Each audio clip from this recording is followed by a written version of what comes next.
472वें उदयपुर स्थापना समारोह का आज ये द्वितीय कार्यक्रम जो हो रहा है।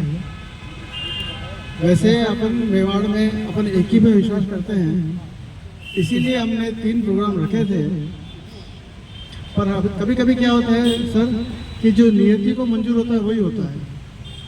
तो आज जो तीसरा प्रोग्राम रखा है वो किसी अपरिहार्य कारणों से हमको निरस्त करना पड़ रहा है, क्योंकि अपने यहाँ 2 तरह की शादियाँ नहीं होती, ऑनलाइन ऑफलाइन गोष्ठी नहीं होती, गोष्ठी गोष्ठी ही होती है। युग धारा ने अति उत्साह में कल गोष्ठी कर ली, ऑफलाइन गोष्ठी, और उसका प्रेस रिलीज दे दी, तो गोष्ठी तो हो गई। वही 20 आदमी कल बोले, आज बोले, तो मैंने कहा सर धन्यवाद, आपने गोष्ठी कर ली, हमारे लिए वही गोष्ठी मान्य है। इसलिए बड़े खेत से हम हमारा आज का प्रोग्राम शाम का निरस्त करते हैं, और ये एक ही बेकी में आज ख़त्म हो रहा है प्रोग्राम। इसलिए कि सर आपके नॉलेज में लाना जरूरी था, मुझे डिसीजन लेना पड़ा कि गोष्ठी ही होती है। अगर मैं ऑफलाइन की गोष्ठी को कम करूँगा तो मेरी वो अच्छी बात नहीं थी, तो मैंने कहा आपने कर ली गोष्ठी, ठीक है, एग्री, हम मान रहे उसको। तो जो नियति को मंजूर था वो हमने भी माना, और उदयपुर स्थापना का ये दूसरा कार्यक्रम ही अंतिम रहेगा। एक कार्यक्रम हम जो चाहें तो कर सकते हैं, वो ये है कि हम शाम को, आज क्योंकि अक्षय तृतीया भी है और हालांकि तृतीया क्षय है ऑन पेपर तो, पर अगर अपन घर पे शाम को 11 दीपक जलाते हैं तो सकारात्मक ऊर्जा के लिए, वो मैं चाहूँगा कि अगर एक, क्योंकि ये प्रोग्राम जब कैंसिल हो चुका था, तो मैं ये चाहूँगा कि हमारे घर जो सदस्य जो यहाँ मौजूद हैं वो शाम को एक छोटी सी रंगोली बनाकर उदयपुर स्थापना 472वां लिख कर और 11 दीपक करके मुझे भेजें, तो मैं ये शो कर दूँ कि हमारे जो हम चाहते एक ही पे पूरा हो वो पूरा हो जाए। तो हमारा तीसरा कार्यक्रम ये हो जाएगा आज शाम को। तो मैं इसीलिए भी यहाँ खड़ा हुआ था कि मेरे दिमाग में आई बात कि अभी कमी पेशी पूरी कैसे की जाए। तो आज आप सभी जो उपस्थित हैं, तो अगर हम 15 लोग भी अगर फोटो खींच के भेजेंगे तो मेरे हिसाब से अच्छा कवरेज हो जाएगा कि उदयपुर स्थापना शाम को मना और 11 दीपक के साथ रंगोली बनी। तो कैसे भी रंगोली बना सकते, 472वां आप उसमें निकले हैं। तो मैं बस यही कहने के लिए उपस्थित हुआ हूँ। आज ये बड़ा हर्ष का विषय है कि हमारे एक कर्मठ जो हमारे साथ कंधे पे कंधा मिला के हमेशा चले हैं उदयपुर की हर मौके पर, फारिस जी भाई साहब ने भी छोटे मेरे तो, पर हम फारिस जी बोलते हैं शुरू से, नकारा के सुबह साथ बने हुए तब से।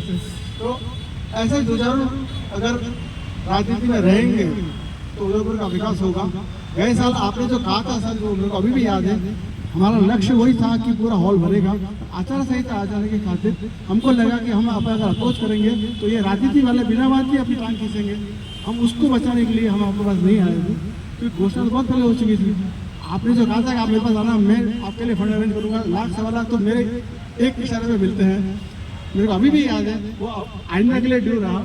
और हम अगला प्रोग्राम जो करेंगे इसमें पांडाल लग के करेंगे और आपके सहयोग से करेंगे, इसका मैं आशा से, तो अब चुनाव नहीं होगा अगले अक्षय तृतीया में चुनाव नहीं होगा।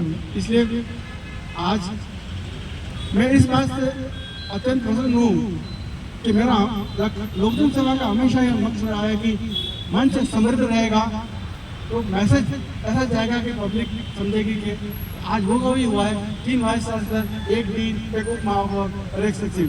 इससे बड़ा समृद्ध मंच और क्या होता है। एक हमारे अग्रज मांडव साहब भी विराजमान है। तो मेरे हिसाब से is not the quantity, is the quality. जिनकी लोगों की उदयपुर के बारे में सोच है वो आज यहाँ उपस्थित है। और जो कल सर ने जो बात की, अब मैं इस बात का सबसे कायल हूँ कि सर कोई मौका नहीं छोड़ते अपना कंट्रीब्यूशन ऐड करने के लिए। हमने ठाकुर अमरचंद गौड़ा की बात की, पीठ की घोषणा हो गई, नक्षत्र ज्योतिष की बात की, एमओयू की बात होगी, कल संगोष्ठी की तो काम की बात होगी।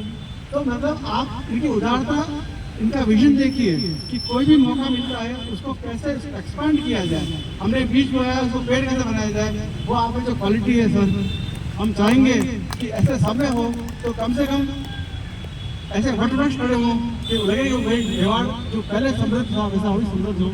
इन्हीं शब्दों के साथ सभी मंचा सिंह का मेरी ओर से कृतज्ञता और ये आशीर्वाद बनाए रखें कि आप हमारा संबल है।